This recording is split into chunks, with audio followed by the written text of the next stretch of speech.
Students, आप सभी को नववर्ष की हार्दिक शुभकामनाएं और मैं आशा करता हूं कि इस वर्ष आप उन्नति के मार्ग की ओर जाएंगे और अपनी सक्सेस पे फोकस करेंगे और जो अपना लक्ष्य है उसे आप जरूर प्राप्त करेंगे, ऐसी मेरी उम्मीद है और भगवान से कामना करता हूं आपके उज्जवल भविष्य। देखिए, हम कार्बोक्सिलिक एसिड्स के बारे में डिस्कशन कर रहे थे और हमने लास्ट में सिट्रिक एसिड के बारे में जानकारी प्राप्त करी, उनके रासायनिक अभिक्रियाएं हमने देखी और हम अंतिम टॉपिक पे आए थे।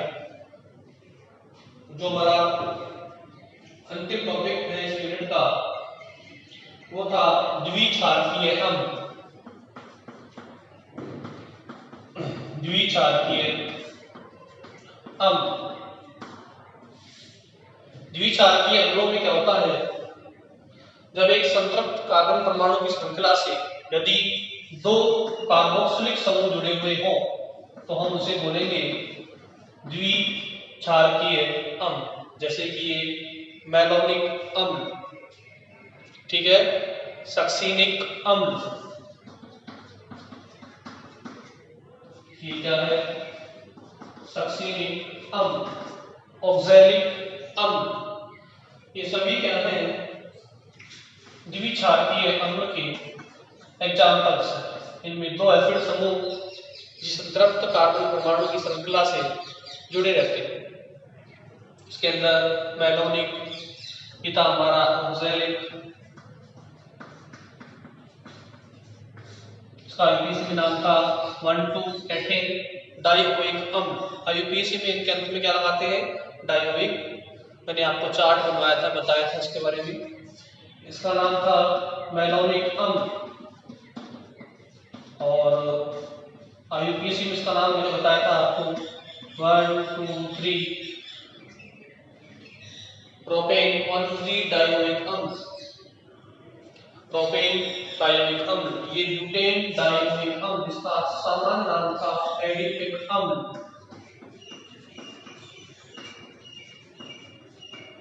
इसका नाम था सक्सीनिक अम्ल, सॉरी, एडिपिक अम्ल में तो 6 कार्बन होते हैं। ये था हमारा सक्सीनिक अम्ल।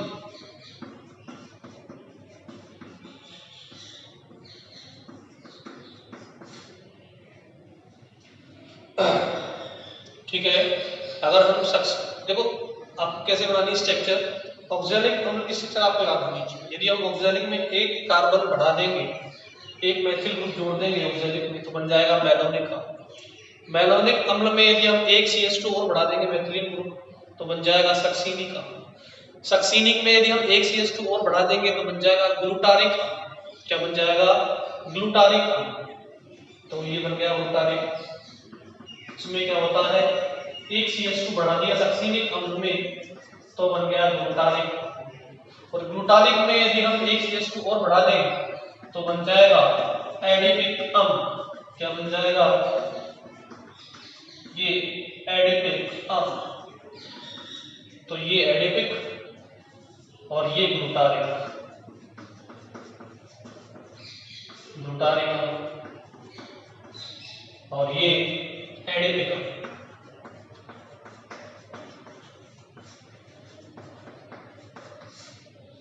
ठीक है, तो इस तरीके से हमने विभिन्न द्विक्षारकीय अम्लों की संरचना बनाई थी।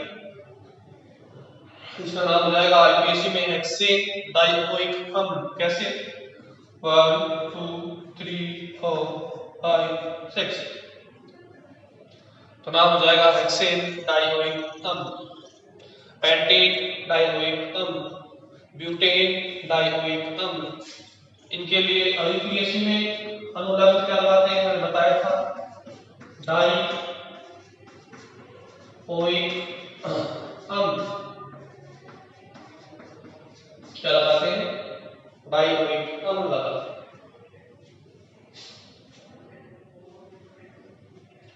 तो यहां तक हम लास्ट क्लास में डिस्कस कर चुके थे। जब किसी संतृप्त कार्बन परमाणु श्रृंखला से दो फीडरस समूह जुड़े हो तो उसे हम द्विक्षारकीय द्विक्षारकीय अम्ल कहते हैं। इन्हें हम देखो अल्फा ओमेगा डाइकार्बोक्सिलिक अम्ल भी कहते हैं।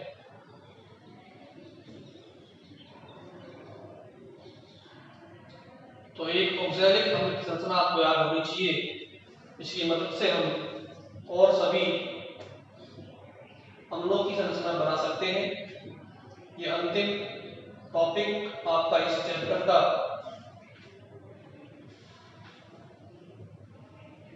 अब देखते हैं इनको बनाने की विधियां।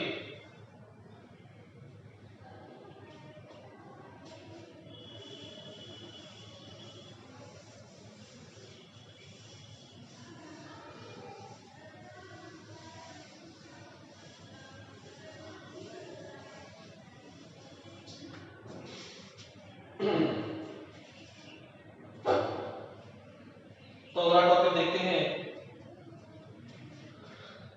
ये है हमारा टॉपिक, मेन टॉपिक द्विक्षारकीय अम्ल। इसमें हम पढ़ रहे हैं बनाने की विधियां, मेथड्स ऑफ फॉर्मेशन। सबसे पहले हम बनाएंगे इसे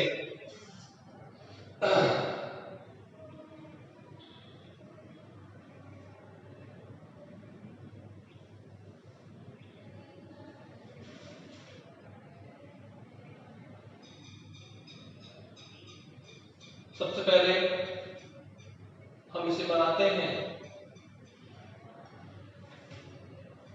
साइनाइड संश्लेषण से।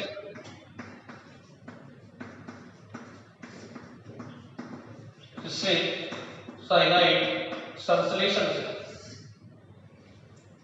कैसे बनाएंगे देखिए। देखो इसमें क्या होता है, हम हैलो अम्ल काम में लेते हैं। ये हमने लिया कि क्लोरो एथेनोइक अम्ल या समान नाम है इसका क्लोरो एसिटिक अम्ल। अब देखो ये क्लोरो एसिटिक अम्ल क्या करेगा, KCl के साथ इससे करेगा रिएक्शन KCl से।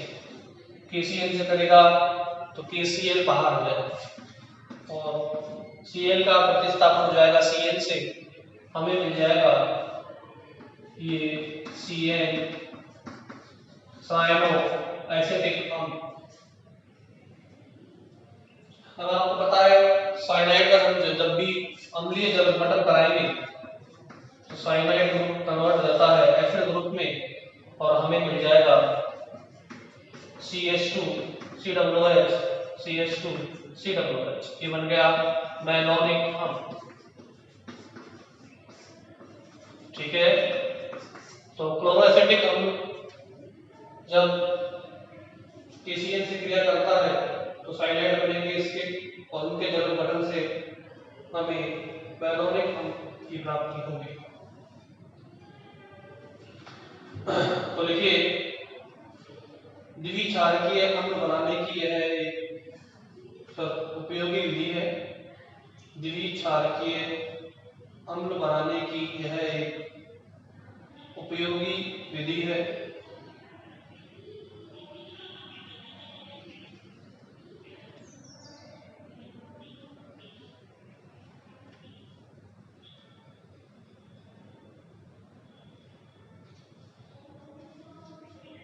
ठीक है, देखो हैलो अम्लों को साइनाइडों में परिवर्तित करके हैलो अम्लों को साइनाइडों में परिवर्तित करके जल अपघटन करवाते हैं, जल अपघटन कराते हैं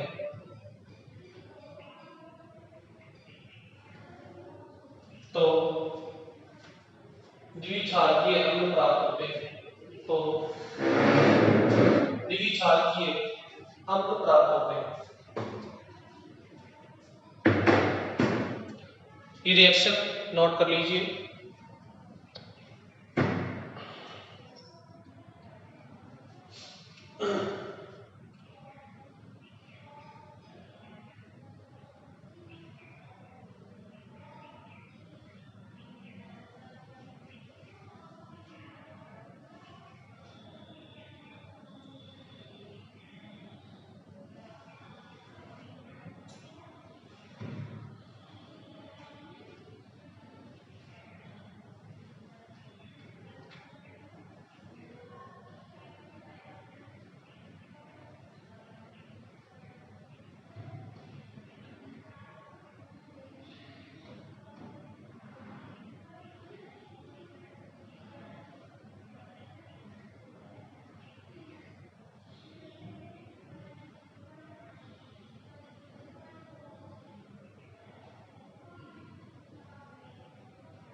अब नेक्स्ट मेथड देखते हैं, वो है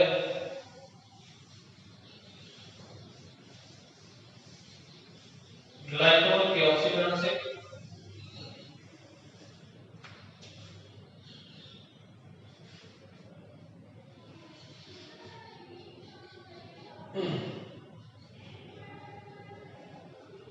तो देखिए नेक्स्ट मेथड ग्लाइकोलों के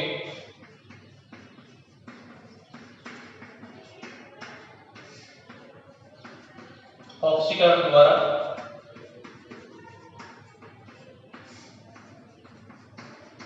देखिए ग्लाइकोल का जब ऑक्सीकरण होगा, ग्लाइकोल क्या होते हैं जिनमें दो OH समूह होते हैं, वो होते हैं ग्लाइकोल। ये CH2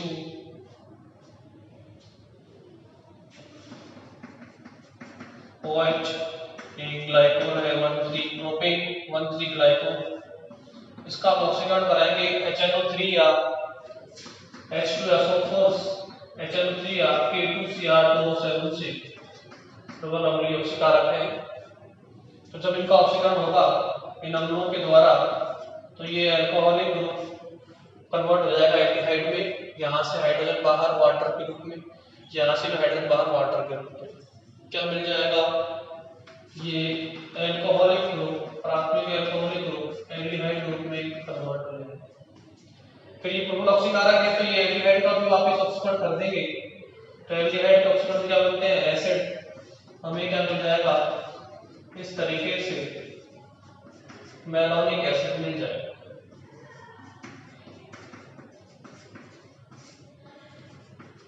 और ये जो ग्लाइकोल इसका नाम है प्रोपेन 1,3 डायोल। क्या नेम है? प्रोपेन 1,3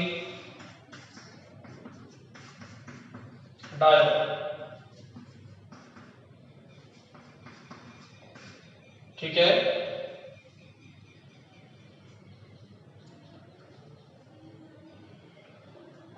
दिख रहा है आपको? कोई दिक्कत नहीं दिख रहा है?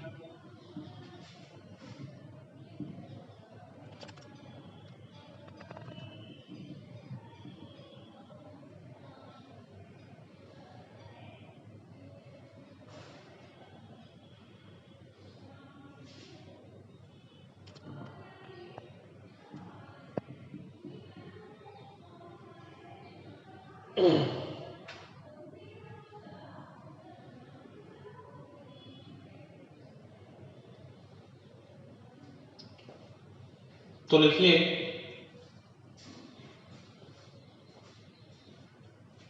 नाइट्रिक अम्ल अथवा अम्लीय डाइक्रोमेट से, नाइट्रिक अम्ल अथवा अम्लीय डाइक्रोमेट से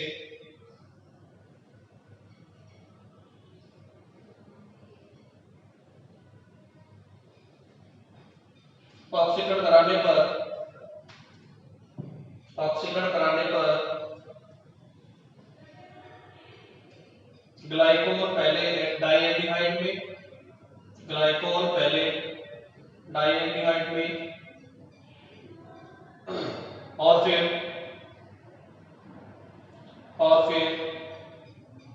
डाइकार्बोक्सिलिक अम्ल में परिवर्तित होते हैं और फिर डाइकार्बोक्सिलिक अम्ल में परिवर्तित होते हैं। ये रिएक्शन लिख लीजिए।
अब देखिए नेक्स्ट मेथड देखते हैं साइक्लोकीटोन के ऑक्सीकरण से।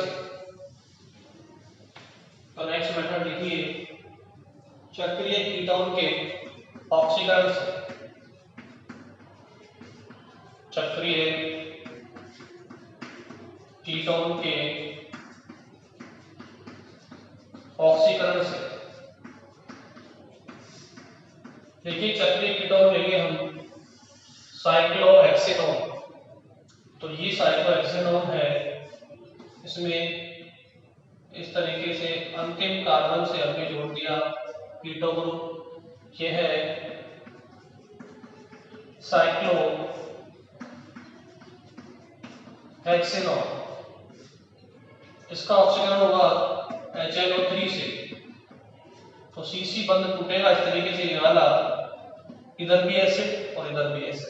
ऑक्सीकरण होगा HNO3 द्वारा, इधर भी एसिड इधर भी एसिड। ठीक है, तो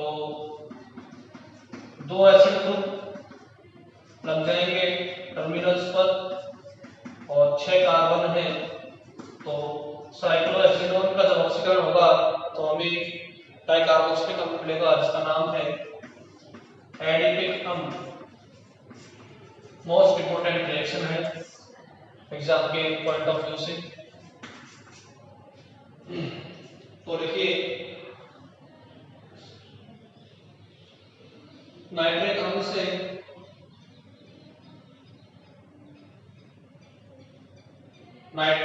से ऑक्सीकरण कराने पर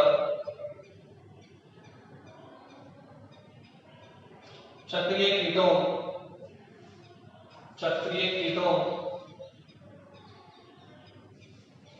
डाइकार्बोक्सिलिक अम्ल बनाते हैं। ठीक है, तो बना दीजिए। ये बॉन्ड टूटेगा CC बंध, इधर भी CO, इधर से जितने O चाहिए वहां ले सकते हैं। मान लीजिए अब एक O और चाहिए तो एक O ले लिया, H यहाँ से मिल जाएगा। यहाँ पे देखो CH2 है, एक H यहाँ चला गया, CH रह गया, अब 2 O यहाँ से मिल जाएंगे। जितने O चाहिए हमको उतने ले सकते हैं, क्योंकि ऑक्सीकारक है HNO3। रिएक्शन नोट कर लीजिए आप।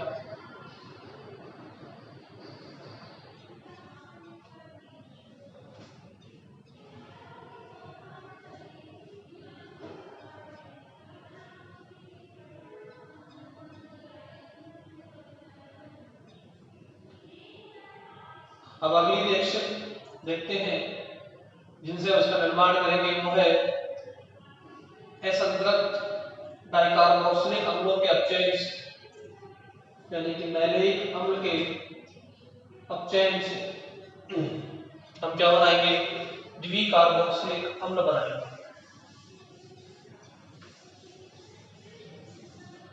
मैलेइक अम्ल कैसा है, असंतृप्त डाइकार्बोक्सिलिक अम्ल है मैलेइक अम्ल।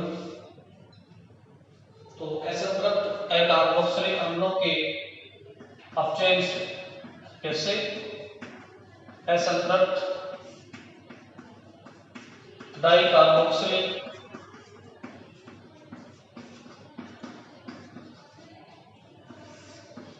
अम्लों के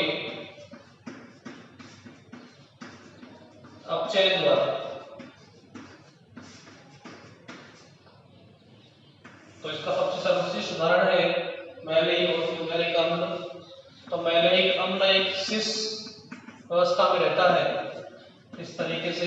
फ्यूमेरिक अम्ल जो होता है वो ट्रांस होता है। ये असंतृप्त अम्ल है, अल्फा बीटा, अल्फा पे और बीटा पे डबल बॉन्ड है, इसका नाम है मैलेइक अम्ल। क्या नेम है? मैलेइक अम्ल। इसका अपचयन होगा लिक्विड की उपस्थिति में, योगात्मक क्रिया होगी, एक पाइपन टूटेगा तो सिग्मा बंध बनेंगे, एक एच की पाइपन टूट जाएगा। क्या बन जाएगा? मैलेइक अम्ल के अपचयन से हमें सक्सिनिक अम्ल प्राप्त होगा। तो ये क्या मिल गया? सक्सिनिक अम्ल। ठीक है, तो देखिए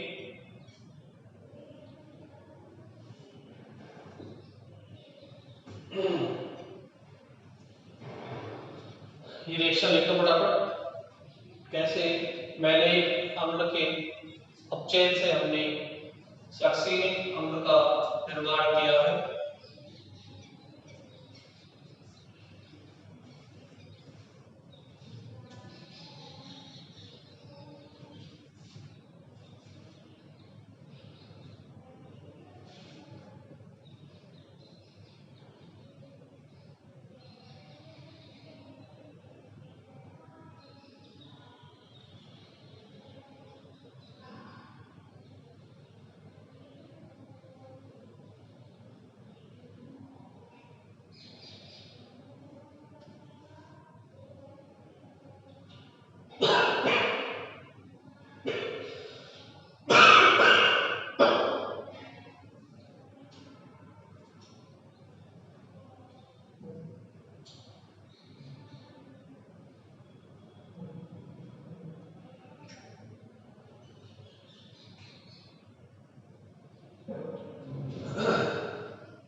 अब देखिए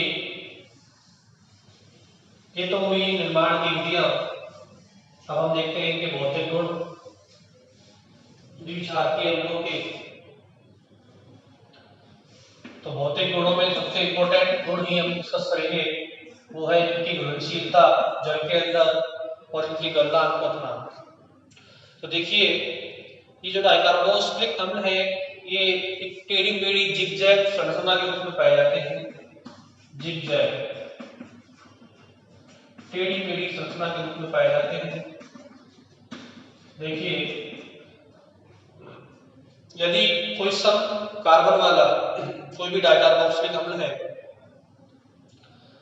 और एक है विषम संख्या में कार्बन वाला डाइकार्बोक्सिलिक अम्ल, जैसे कि हमने बनाया मैलोनिक अम्ल। अब इसमें क्या होता है, मैलोनिक अम्ल में विषम कार्बन है 3, तो दोनों एसिड ग्रुप्स सेम साइड होंगे एक तरीके से। ठीक है, और अगर हमने लिया ये कौन सा अम्ल है? मैलोनिक।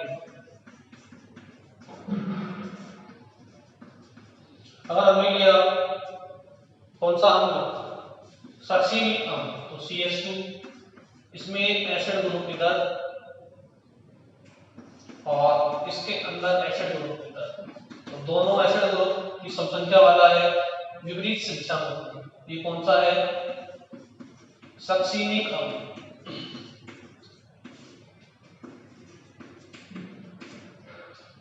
तो देखो जो समसंख्या वाले हैं ये कैसा है? विषम संख्या वाला। और ये कौन सा है? सम संख्या वाला।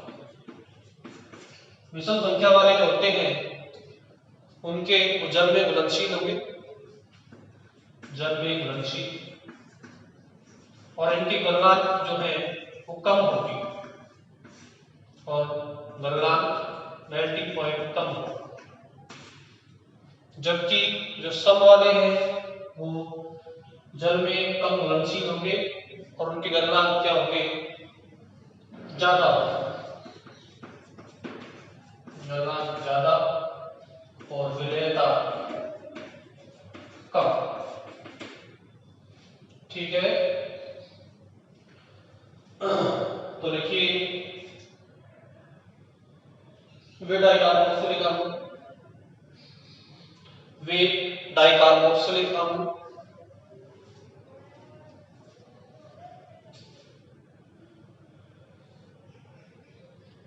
वे डाइकार्बोक्सिलिक अम्ल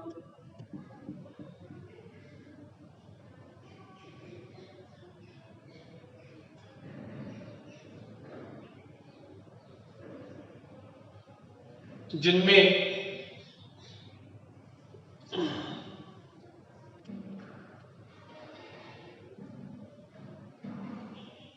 कार्बन परमाणुओं की संख्या सम होती है,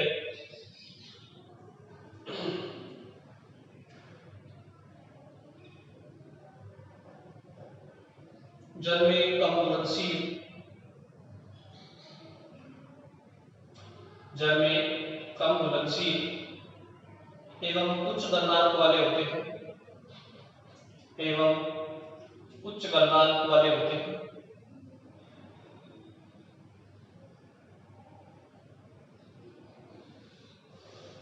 जबकि विषम कार्बन परमाणुओं वाले, जबकि विषम कार्बन परमाणुओं वाले अम्लों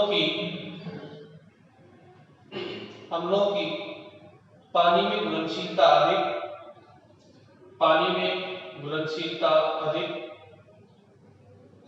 व गलनांक कम है, वह गलनांक कम है। देखो इसका कारण इनकी संरचना है, इसका कारण इनकी संरचना है।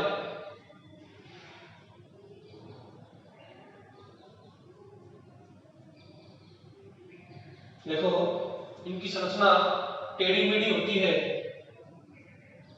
इनकी संरचना इस प्रकार से टेढ़ी मेढ़ी होती है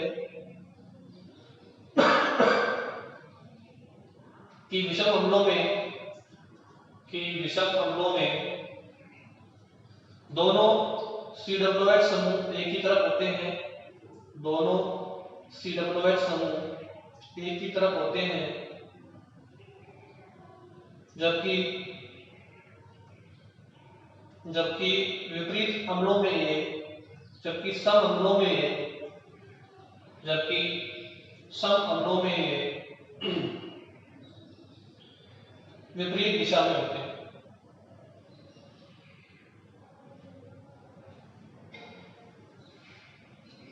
ठीक है, इसे नोट कर लीजिए आप।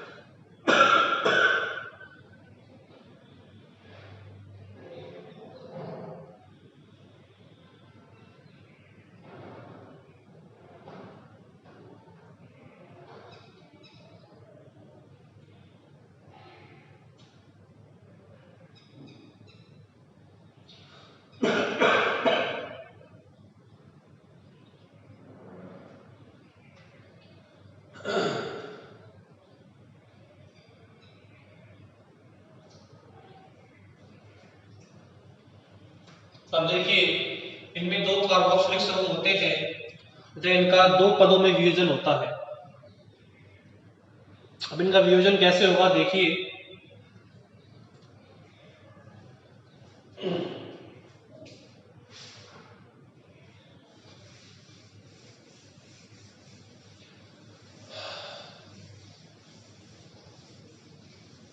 देखिए हम इन्हें इस संरचना से दर्शा सकते हैं। CH2 का होल है COOH, COOH। इनका जब वियोजन कराएंगे तो दो पदों में होगा, क्योंकि इसमें दो एसिड ग्रुप है। पहले ये एसिड ग्रुप प्रोटॉन त्यागेगा और वाटर से ग्राइंड कर लेगा और बना देगा ये स्पीशीज।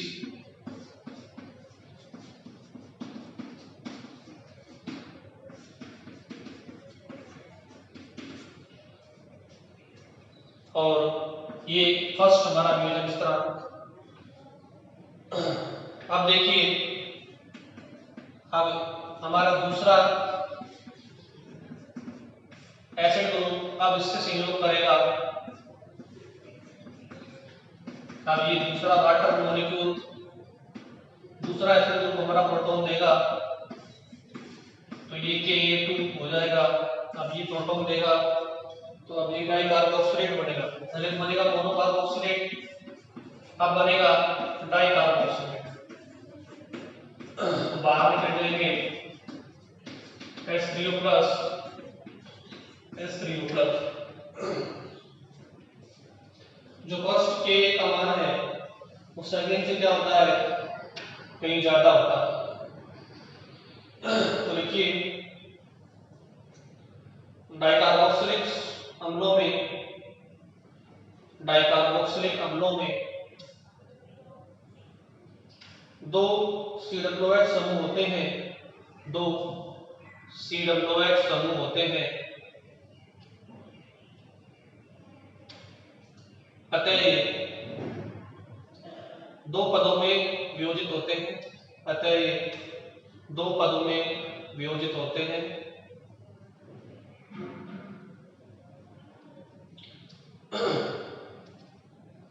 Ka1 का मान Ka2 से कहीं अधिक होता है, Ka2 से कहीं अधिक होता है। और लास्ट लाइन लिखिए, अणुभार बढ़ने के साथ इनकी अम्ल सामर्थ्य बढ़ती जाती है। इनकी अम्ल सामर्थ्य क्या होगी, बढ़ती जाती है। इसे नोट करें।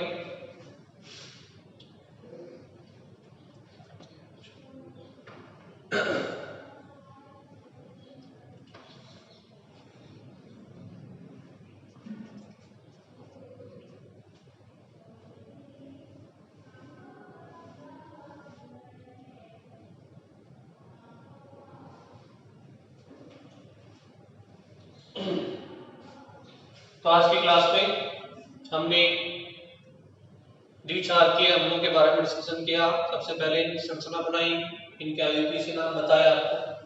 फिर हमने इनको बनाने की विधियां देखी। सबसे पहले हमने इनको ड्राई कोनों के ऑक्सीकरण से बनाया, फिर हमने चक्रीय कीटोन के ऑक्सीकरण से बनाया, फिर हमने साइनाइड संश्लेषण से इनका निर्माण किया।